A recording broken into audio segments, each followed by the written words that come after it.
Mga kapuso, pila po ang stranded ng mga sasakyan dahil sa pananalasa ng Bagyong Christine sa San Fernando, Camarines Sur. Hirap tuloy maidala ang mga relief goods sa mga apektado ng masamang panahon. At may unang balita live, si Ian Cruz. Ian, gano'ng kahaba na itong mga stranded na mga sasakyan dyan na nakapila?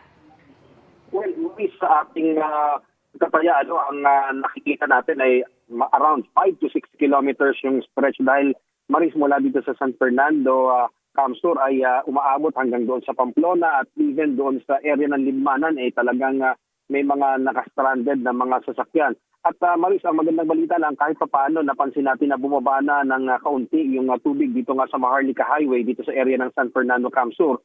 At mabuti na lamang dahil nga yung pag-ulan ay manaka-naka na lamang sa ngayon. Pero yun nga, hindi pa rin makatawid yung mga stranded na sasakyan. At kasama sa mga nakikita nating mga na-stranded, yung mga relief goods ng mga NGO, pati na yung mga produkto, hindi lamang para dito sa Bicol, kundi pati na rin yung nasa papuntang Visayas at Mindanao. Dito sa isang area malapit sa baha ay marami talagang nag-aabang na makasakay ng bangka o ng mga military truck para makatawid sila patungo sa bayan ng Milaor. Kani-kanina lamang ay may mga nakasakay na mga tao sa isang truck nga ng Philippine Air Force.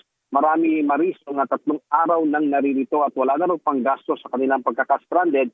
Narito na rin yung mga asset ng Philippine Red Cross at hinihintay yung deployment nila kung saan area yung kanilang tututukan. Ang MMDA Public Safety Team ay narito na rin at nakahanda na rin tumulong dito sa...